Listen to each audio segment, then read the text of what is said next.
Investment in securities market are subjected to market risk. Read all related documents carefully before investing. The securities quoted are for illustration only and are not recommendatory. Registration granted by SEBI. Membership of a SEBI recognized supervisory body, if any, and certification from NISM is no way guarantee performance of the intermediary or provide any assurance of returns. Hello friends, 2 या 3 दिन से market लगातार दगा देते जा रहा है YouTube के भी चैनल में और ऐप में भी। अब ये जो चीज़ है आप देखोगे तो हैरान हो जाओगे।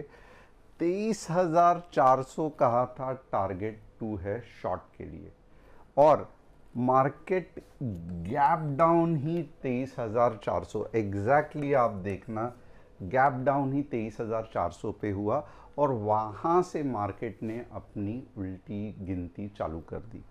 तो अगर आप देखोगे तो मुझे नहीं लगता है कि ये एनालिसिस से इतना कुछ आपको फ़ायदा हुआ रहेगा, क्योंकि अगर शुरुआत ही गलत हो तो फिर आगे के हर एक डिसीजंस लेने में गड़बड़ हो जाते हैं। बट नेवरदलेस 2-3 दिन से मार्केट बुरा चल रहा है, मैं ये मानता हूँ, and it's a part and parcel of the business. कुछ दिन बहुत अच्छे चलते हैं, आपने देखा रहेगा हर महीने 3 या 4 दिन में हालत, आप कितना भी मार्केट को पकड़ने की कोशिश कर दो हालत ख़राब हो जाती है। और at the same time at पूरे मंथ का अब अगर आप एनालिसिस करोगे तो ओवरऑल फिर जब अच्छी खासी मुंह आना चालू हो जाती है, मार्केट का डायरेक्शन हम सही पकड़ लेते हैं, तो जितना भी ये स्टॉप लॉस हिट होने के कारण लॉस हुआ रहता है उसकी रिकवरी चालू होती है। तो it's a part and parcel of the market. आप इसमें कुछ भी नहीं कर सकते, आपको थोड़ा सा कंट्रोल करना पड़ेगा। और जैसे अच्छे दिन आते हैं वैसे ये थोड़े बहुत बुरे दिन भी आते हैं, बट ओवरऑल जब मार्केट वापस चलेगा, वापस एक स्ट्रीक लगेगी कंटिन्यूस टारगेट हिट्स की, तो सब सही हो जाएगा। It's a part and parcel of the game, आपको इससे दुखी या फ्रस्ट्रेटेड नहीं होना है। अब आइए देखते हैं कि क्या top news of the day है। UN cut India's 2026 GDP forecast to 6.4%। At least positive तो है, बहुत सारे कंट्रियों के जीडीपी ही नेगेटिव चले गए हैं।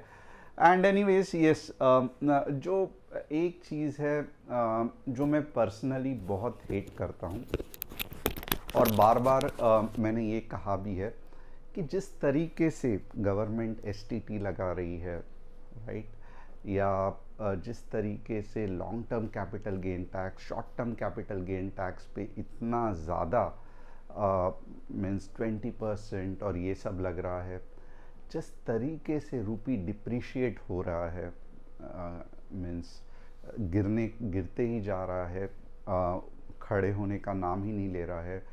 ऑयल इंपोर्ट्स के कारण और रूपी में गिरावट आने के चांसेस है। तो ये कंडीशन में अगर आप देखोगे तो मार्केट को चला कौन रहा है, तो सिर्फ और सिर्फ अगर आप देखोगे तो डीआईआई, एफआईआईज अगर आप देखोगे तो इनफैक्ट अगर वो लॉन्ग टर्म हॉराइजन में आएंगे 10 साल 20 साल के इसमें, तो डेफिनेटली पैसा कमाएंगे। बट अगर वो 2 या 3 साल के होराइजन में आ रहे हैं तो कुछ पैसा इन्वेस्ट करने में सेंस ही नहीं बन रहा है, खास करके फॉरेन इन्वेस्टर्स को। क्योंकि रीज़न बहुत ही सिंपल है, आप क्या इन्वेस्ट करोगे जब आपका का पूरा पैसे का रिटर्न्स जब आप रुपी से वापस डॉलर में कन्वर्ट करते हो तो कन्वर्जन में ही आपका इतना बड़ा लॉस होता है। तो पहले ही आप 15-20% से ज़्यादा कमा नहीं पाओगे, उससे आप देखोगे तो अच्छा खासा आपको टैक्स भरना पड़ेगा, आपको एसटीटी, ट्रांजैक्शन टैक्स, ये सब रहेगा। और उसके ऊपर जब आप कन्वर्ट करके डॉलर में लेके जाओगे तो रुपी वीक होने के कारण आपको कम डॉलर्स मिलेंगे। तो इसके लिए आप देखोगे तो धीरे धीरे एफआईआईज का फ्लो कम होते जा रहा है। ऑलमोस्ट अब एक समय आ जाएगा कि एफआईआईज जो इंडिया के हॉट डेस्टिनेशन थी, जिनके लिए इंडिया हॉट डेस्टिनेशन थी, एक समय ऐसा भी आ सकता है कि इंडिया में एफआईआईज इन्वेस्ट करना ही छोड़ दे। इक्का दुक्का स्टार्टअप्स एंड वो सब अलग बात है, उसका हम अलग से बात करेंगे। बट मुझे लगता है कि मीन्स पिछले फरवरी के बजट में गवर्नमेंट से बहुत ज़्यादा उम्मीद थी, बट कहीं तो भी ऐसा लगने लगा है कि अभी भी उन्होंने इतना अच्छा स्टडी नहीं किया है इंडियन मार्केट का जितना कि उनको करना चाहिए था कि क्या करे कि जिससे कि पैसा आना इंडिया में चालू हो जाए। अब ये तो एक छोटी सी न्यूज़ है, बट स्ट्रक्चरली मार्केट एफआईआईज के लिए सही नहीं है। यानी कि जो मार्केट का सिस्टम बना है, अगर आप और मैं समझते हैं तो एफआईआईज तो पूरी टीम लेके बैठे हैं, वो बुद्धू नहीं है। तो वो तो पहले समझते हैं कि इंडियन मार्केट में अनटिल एंड अनलेस कुछ जेन स्ट्रीट जैसा उल्टा सुल्टा करके पैसा कमाओ, वो सही है। बट लॉन्ग टर्म इन्वेस्टमेंट में फ़िलहाल इंडियन मार्केट में कुछ रखा नहीं है। India reviews curbs on non-essential imports. तो India is reviewing restrictions on non-essential imports to support the rupee, reduce import bill and strengthen local manufacturing. ये हो सकता है, इसका कुछ इशू नहीं है। यस, आप इंपोर्ट्स को कम करिए, बट फिर बहुत सारे ट्रेड पॉलिसीज़ भी तो आपके हैं, तो आपको उसके ऊपर भी तो ध्यान देना पड़ेगा। क्योंकि आप अगर बोलोगे कि हम इंपोर्ट नहीं करेंगे, तो आपके एक्सपोर्ट के आइटम्स को जैसे कि यूएस ने ये किया था, अब धीरे धीरे बाकी के देश भी देखना पड़ेंगे। तो ये मीन्स प्लस एंड माइनस होना चाहिए, मैं ऐसे नहीं कहता हूँ, but at the same time हमें देखना चाहिए कि हमारी क्या ऐसी खासियत है कि जो मीन्स इंडिया में इंपोर्ट से ज़्यादा बहुत एक्सपोर्ट हो रही है। तो इंपोर्ट को कर्ब करने से अच्छा है कि आप अपने एक्सपोर्ट्स बढ़ाओ। ये एक हेल्दी ये हो सकता है। ये जैसे कि मैं हमेशा कहता हूँ कि खर्चे कम करना इतनी समझदारी नहीं है जितना कि सैलरी आपकी बढ़ाना। यानी कि जितना हो सके आप इम्प्रूवमेंट कर करके आपके इनकम के सोर्स बढ़ाओ, ना कि आपके खर्चे कम करो। क्योंकि आप एक टाइम पे क्या करोगे, 2 वड़ा पाव खा के रहोगे, नहीं हो सकता है, राइट। तो ये गवर्नमेंट का जो मूड है कि पेट काट के हम बचत करेंगे, इट्स ओके, बट एक लिमिट तक पब्लिक भी साथ देगी, उसके बाद पब्लिक नहीं सुनेगी। तो उनको सोचना पड़ेगा कि कौन से तरीके से हम एक्सपोर्ट्स यानी कि हमारा जो रेवेन्यू है वो बढ़ा सकते हैं। अब 3 स्टॉक जिसके मैं एनालिसिस करने वाला हूँ, अदानी पावर, ओला इलेक्ट्रिक, IREDA। यहाँ पे आप देख सकते हो एफआईआईज बेच रहे हैं, डीआईआई यानी कि आप अपने आप को ही समझना है, खरीद रहे हैं। हमें पूरा कॉन्फिडेंस है इंडियन मार्केट में। यहाँ पे 23,500 का एक स्ट्रॉन्ग सपोर्ट और 24,000 अब रेजिस्टेंस लग रहा है। अब सेंसेक्स की एक्सपायरी है, तो देखते हैं पहले सबसे सेंसेक्स क्या कर सकता है। यहाँ पे देखोगे ना, एक चीज़ तो मीन्स आप खुद ये कर सकते हो कि ये जो जोन है ये कुछ सोचने वाला जोन है, राइट।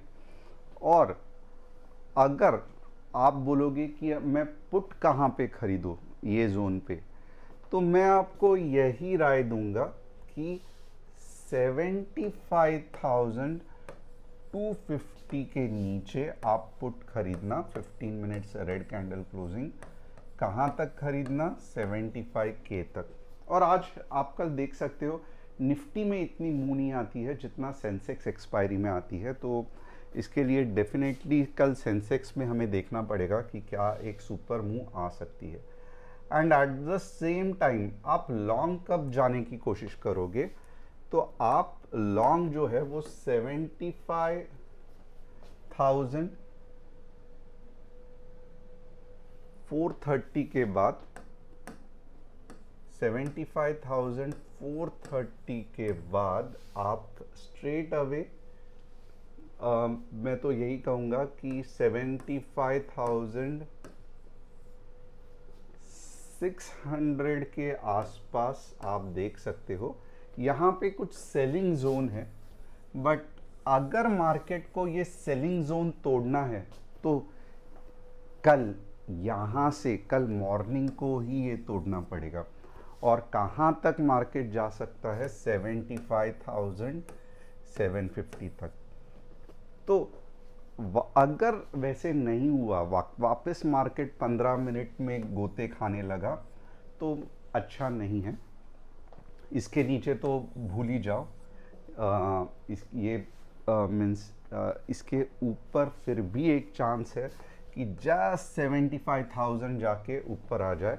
बट अगर मार्केट धीरे धीरे कल जाने लगा तो ये जो सेलिंग प्रेशर है मार्केट नहीं तोड़ पाएगा, और फिर वापस अगर आप देखोगे तो इनफैक्ट मैं तो कहूँगा कि 2 या 3 दिन अगर मार्केट स्लो है तो पीसी बंद करना ही सही रहेगा।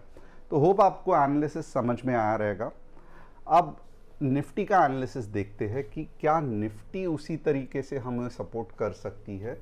तो निफ्टी में भी अगर आप देखोगे ना तो सबसे पहले निफ्टी का एनालिसिस देखेंगे 23,550 के बाद ही आप नीचे का सोचो कहाँ तक, तो आप स्ट्रेट अवे 23,480 तक सोच सकते हो। और एक मैं आपको लिमिट दूंगा 23,600 तक भी आप निफ्टी के लेवल्स को 15 मिनट्स रेड कैंडल में नीचे के लिए सोच सकते हो 23,600 के बाद। और यहाँ पे अगर आप देखोगे ना, अगर नॉन स्टॉप मार्केट को ऊपर जाना है कहाँ तक, 23,800 से भी ऊपर, तो यहाँ से ही 23,000 इनफैक्ट 710 से ही स्ट्रेट अवे 23,800 और 23,840 मार्केट को जाना पड़ेगा, नहीं तो जा ही नहीं सकता है। कुछ इस तरीके से मुंह आनी पड़ेगी। अब बैंक निफ्टी का एनालिसिस करते हैं। बैंक निफ्टी आप देखोगे वापस सेम सेलिंग जोन पे आके अटक गई है, वापस कुछ हो नहीं रहा है। तो हम अभी क्या करेंगे, 53,800 के ऊपर 200 पॉइंट और 53,400 के नीचे 200 पॉइंट। तो ये रहा बैंक निफ्टी का एनालिसिस। अब 3 स्टॉक्स जिसके हम एनालिसिस करने वाले हैं, IREDA कुछ नहीं हो सकता है, कंसोलिडेट हो रहा है, समय लगेगा। ओला इलेक्ट्रिक तो हालत ख़राब ही है, तो ये स्टॉक जितना ये हो सके उतना अच्छा है। अदानी पावर लास्ट टाइम भी चेक किया था, अदानी पोर्ट लास्ट टाइम भी चेक किया था, बुलिश है और ये चलते रहेगा जब तक कि इंपोर्ट्स के बारे में गड़बड़ हो रही है। तो होप आपको एनालिसिस पसंद आया रहेगा। चैनल को सब्सक्राइब, बेल बटन को हिट और ऐप को इंस्टॉल करना मत भूलना। Thanks a lot and see you tomorrow with an exciting expiry week.